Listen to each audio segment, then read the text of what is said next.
বিষয় এটা লৈ আপোনালোকৰ সন্মুখত আহি উপস্থিত হৈছোঁ। আমি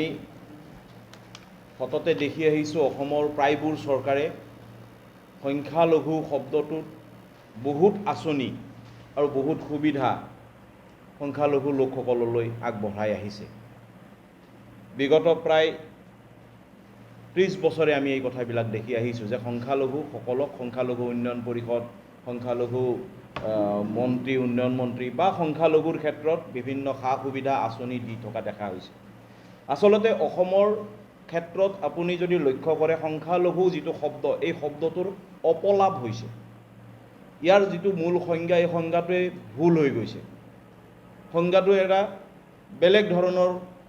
এটা মানে ভাৱ অৰ্থ প্ৰকাশ কৰিছে। গতিকে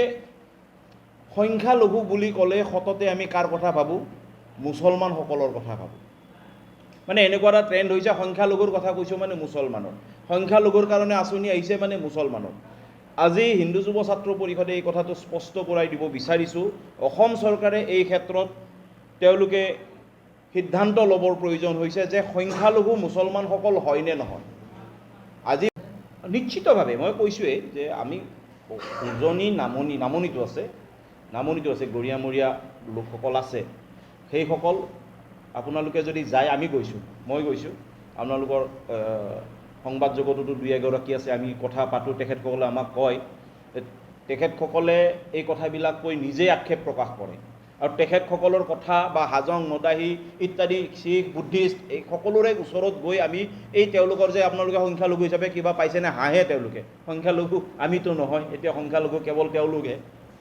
এই ধৰণৰ কথা। এইখিনি উজনিৰ যিখিনি খিলঞ্জীয়া মুছলমান আছে, আপোনালোকে প্ৰত্যেকৰ ঘৰত আপোনালোকে জানে চব কথা, তথাপি যদি যাই সোধে তেওঁলোকে আপোনালোকক তেওঁলোকৰ বেদনাখিনি ক'ব। আৰু আমি পাইছোঁ, সেইকাৰণে আজি এই ধৰণৰ বিষয়টো আপোনালোকৰ সন্মুখেদি আমি ৰাখিছোঁ, চৰকাৰৰ দৃষ্টিগোচৰ কৰাইছোঁ। তেখেতসকলৰ যিটো জনসংখ্যা বৃদ্ধি পাইছে আৰু প্ৰতি বছৰে যিটো লোকপ্ৰিয় হয়, প্ৰত্যেকবাৰতে তেওঁলোকৰ শতাংশ হাৰটো বৃদ্ধি পায়, কি কাৰণে হ'ব পাৰিছে? চাওক, এই গোটেই ঘটনাটো হৈছে, এইটো এটা বিৰাট ডাঙৰ ষড়যন্ত্ৰ। এই ষড়যন্ত্ৰটো আজিৰ নহয়, এই ষড়যন্ত্ৰটো চলিছিল 1905 চনৰ পৰা। 1905 চনত গোটেইখিনি বচা ভাৰতবৰ্ষৰ মুছলমান লিডাৰে সেই সময়ত সেই তদানীন্তন ভাইচৰয়, ব্ৰিটিছ ভাইচৰয়ৰ ওচৰত আবেদন ৰাখিছিল হিমাচলত গৈ। তেতিয়া হিমাচলত ভাইচৰয় গৰমৰ দিনলৈ হিমাচলত থাকে আৰু ঠাণ্ডাৰ দিন হ'লে বা আপোনাৰ কলিকতাত থাকে ভাইচৰয়জন।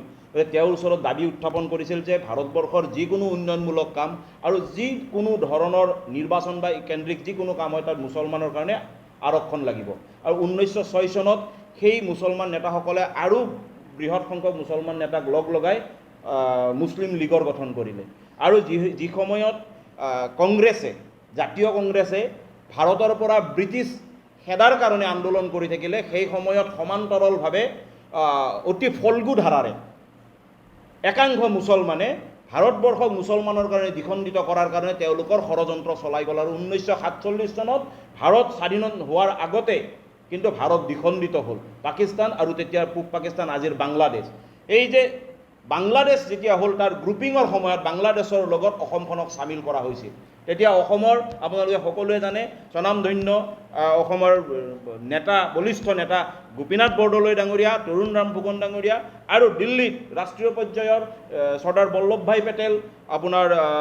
নেতাজী সুভাষ বসু ইত্যাদি নেতাসকলৰ প্ৰচেষ্টাত হিন্দু বহুল আছিল কাৰণে অসমখন ৰৈ গ'লেও কিন্তু তেতিয়াৰ যিখিনি মুছলিম লীগৰ নেতা অসমত আছিল তেওঁলোকে কিন্তু জিন্নাক এই ধৰণৰ কথাখিনি কৈছিলে যে আমাৰ এতিয়া কি হ'ব। আৰু তাৰপিছত তেওঁলোকে কি কৰিলে, কৈছে যে তোমালোকে এই কামটো তোমালোকে আৰম্ভ কৰা। কাৰণ এটাই আছিল যে হিন্দু বহুল আছিল। গতিকে এতিয়া মুছলিম বহুল কৰি অসমখনক বৃহৎ ইছলামিস্তান বা বাংলাদেশৰ লগত চামিল কৰাৰ ষড়যন্ত্ৰটো 1947 চনৰ 14 আগষ্টৰ নিশাৰ পৰা ধাৰাবাহিকভাৱে নিৰন্তৰভাৱে চলি গৈ থাকিল। আৰু সেইকাৰণে আপুনি চাওক, ভাৰতবৰ্ষ বা অসমত বিশেষকৈ শৰীয়ত আইনৰ দোহাই দি বহু বিবাহ প্ৰথা চলি আছে সেই পূৰ্ববংগীয় মুছলমানসকলৰ মাজত। আৰু সেই বহু বিবাহৰ জৰিয়তে বহু সন্তানৰ জন্ম দি অসমৰ খিলঞ্জীয়া হিন্দু সমাজখনক নিশকতীয়া দুৰ্বল আৰু সংখ্যালঘু কৰাৰ এক ষড়যন্ত্ৰ চলি আছে আৰু এই ষড়যন্ত্ৰৰ মাত্ৰা এতিয়া এনেকুৱা আহি পাইছে যে আজি যদি লোকপিয়লৰ সিদ্ধান্ত ওলায় ফলাফল ওলায় তেতিয়াহ'লে তেওঁলোকৰ সেই ষড়যন্ত্ৰ সফল হ'ল অসমৰ খিলঞ্জীয়া হিন্দু সংখ্যালঘু হ'ল আৰু অসমত মুছলমানসকল পূৰ্ববংগীয় মুছলমানসকল সংখ্যালঘু হ'ল এতিয়া দেখা গৈছে বৰগুটি প্ৰকল্পত যিসকল লোক আছে তেওঁলোকৰ উচ্ছেদ কৰা হৈছে আৰু উচ্ছেদ কৰাৰ পিছত কিন্তু কালি সংবাদ মাধ্যমত দেখিব পাইছোঁ মিয়া ছাত্ৰ পৰিষদে তেওঁলোকে হুংকাৰ প্ৰদান কৰিছে যে অসম বন্ধ কৰি দিব কি ক'ব নহয় এতিয়া মিয়া ছাত্ৰ পৰিষদ হওক বা আমচু হওক আমচুৰ নামনি অসমত যিবিলাকে কাম কৰি আছে সেইবিলাক চব তালিবানীৰ সমৰ্থক আনকি অসম আৰক্ষীতো কিছু তালিবানীৰ সমৰ্থক আছে সেইটো আপোনালোকে জানে অসম আৰক্ষীত ধৰা পৰিছে আৰু অন্য নালাগে মই আপোনালোকক কওঁ আমি যেতিয়া জেহাদীৰ বিৰুদ্ধে কিবা এটা ষ্টেটমেণ্ট আপোনালোকৰ মিডিয়াত দিওঁ বিশেষকৈ পৰ্টেল মিডিয়াকেইটাত আপুনি পৰ্টেল মিডিয়াৰ যিটো কমেণ্ট বক্স আছে কমেণ্ট বক্সত গৈ চাব জেহাদীৰ বিৰুদ্ধে কোৱা কাৰণে আমাক কিমান বেয়া ধৰণে তাত কমেণ্ট কৰে তাৰমানে সেই সকলোবিলাক কোন সেই সকলোবিলাকে জেহাদী বা তালিবানীৰ সমৰ্থক আজি আপোনালোকৰ এই মিডিয়াতে এইখিনি কথা ওলোৱাৰ পিছত আপোনালোকে কমেণ্ট বক্স চেক কৰিব মই ক'লোঁ হেজাৰ হেজাৰ এনেধৰণৰ কমেণ্ট ওলাব যিবিলাকে আপোনালোকক ইংগিত বহন কৰিব যে তেওঁলোক অসমত আছে কাউৰীৰ বাঁহত কুলি থকাৰ নিচিনা তেওঁলোকৰ স্বাৰ্থ হৈছে অসমখনক সংখ্যাগুৰু কৰি মুছলমানৰ অসমখনক পুনৰ বাংলাদেশৰ লগত বা অসমখনক এখন স্বাধীন ইছলামিক ৰাষ্ট্ৰ হিচাপে প্ৰতিষ্ঠা কৰা যিখিনি গৰীয়া মৰীয়া দেশী জাতীয় পৰিষদ আছে যিখিনি খিলঞ্জীয়া অসমীয়া মুছলমান আছে তেওঁলোক সংখ্যালঘু কিন্তু যিখিনি পূৰ্ববংগীয় মুছলমান আছে তেওঁলোক কোনোপধ্যেই সংখ্যালঘু হ'ব নোৱাৰে কিয়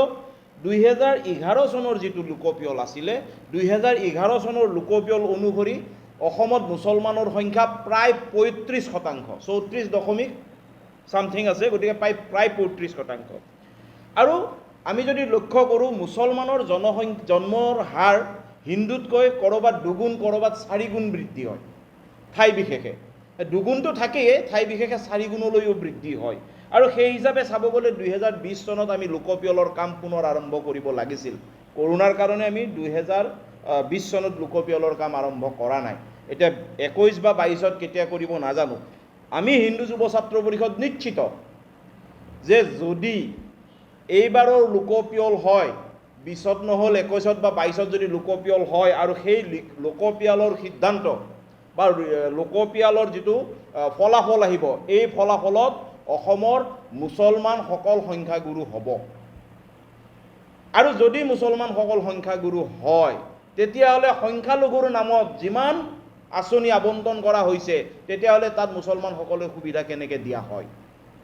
আৰু এই কথাটোৱে আমি ডক্টৰ হিমন্ত বিশ্ব শৰ্মা নেতৃত্বাধীন চৰকাৰখনক এইটো আমি দাবী আপোনালোকৰ জৰিয়তে উত্থাপন কৰিছোঁ যে গৰীয়া মৰীয়া দেশী জাতীয় পৰিষদক বাদ দি যি পমুৱা পূৰ্ববংগীয় মূলৰ মুছলমান আছে এই মুছলমানসকল কিন্তু সংখ্যালঘুৰ আওতাৰ পৰা বাদ দিব লাগে তেওঁলোকক আঁতৰ কৰি দিব লাগে সংখ্যালঘুৰ আওতাৰ পৰা আৰু যিখিনি প্ৰকৃততে সংখ্যালঘু মানুহ অসমত আছে তেওঁলোকক এই আঁচনিবিলাকৰ হিতাধিকাৰী কৰি ল'ব লাগে যেনে গৰীয়া মৰীয়া দেশী জাতীয় পৰিষদৰ কথাটো আছে শ্যাম আপোনালোকৰ ওচৰতো কিজানি আছে শ্যাম বুদ্ধিষ্ট মানুহসকল কিন্তু তেওঁলোকে কোনো আঁচনি কেতিয়াও তেওঁলোকক ঢুকি নাপায় সংখ্যালঘুৰ নামত আবণ্টিত হোৱা আঁচনি ঠিক তেনেদৰে শিখসকল আছে জৈনসকল আছে আপোনালোকে হাজং বুলি এটা জনগোষ্ঠী আছে নামনি অসমত কোনোবা এখন জিলাত কেইটামান গণিব পাৰি সেই হাজংসকলক কিন্তু কোনো সংখ্যালঘুৰ আঁচনিয়ে কি ট্ৰেক্টৰটো দূৰৰ কথা সংখ্যালঘুৰ নামত আবণ্টিত হোৱা কিজানি বেজী এপদো তেওঁলোকে নাপায় গতিকে এইবিলাক ঘটনাই আচলতে গোটেই আঁচনিটোক এটা বিপথে লৈ গুচি গৈছে মদাহী আপোনালোকে উজনি অসমত আমাৰ ডিব্ৰুগড় শিৱসাগৰৰ পৰা অলপ আগত চাগে চৰাইদেউত 2-4 জন পোৱা যাব মদাহী জনগোষ্ঠীৰ লোক আছে মদাহী জনগোষ্ঠীৰ লোকসকল কমি গৈছে গতিকে এই লোকসকলক কোনোদিনে সংখ্যালঘুৰ আঁচনিয়ে ঢুকি পোৱা নাই গতিকে আজি আপোনালোকৰ এই গণতান্ত্ৰিক চতুৰ্থ স্তম্ভৰ সাংবাদিকসকলৰ জৰিয়তে আমি এই দাবীটো ডক্টৰ হিমন্ত বিশ্ব শৰ্মা চৰকাৰখনলৈ আগবঢ়াইছোঁ যে সংখ্যালঘুৰ আওতাৰ পৰা মুছলমানসকলক বাদ দিয়ক আৰু যিখিনি প্ৰকৃততে যিখিনি সংখ্যালঘু মুছলমানৰ ভিতৰতে যি খিলঞ্জীয়া আমাৰ মুছলমানখিনি আছে গৰীয়া মৰীয়া আৰু লগতে হাজং শিখ জৈন মদাহী ইত্যাদি যিখিনি জনগোষ্ঠী এতিয়া একেবাৰে সংখ্যালঘু তেওঁলোকক এই আঁচনিবিলাকেৰে সামৰি ল'বৰ কাৰণে আমি দাবী জনাইছোঁ আজি আমি সদ্যহতে এই বিষয়টো আপোনালোকৰ সন্মুখত ৰাখিছোঁ নিশ্চিতভাৱে আপোনালোকৰ প্ৰশ্ন থাকিব আৰু আমি প্ৰশ্নৰ উত্তৰ দিবলৈ চেষ্টা কৰিম আপুনি চাই আছে ৰিপৰ্টাৰ অসম।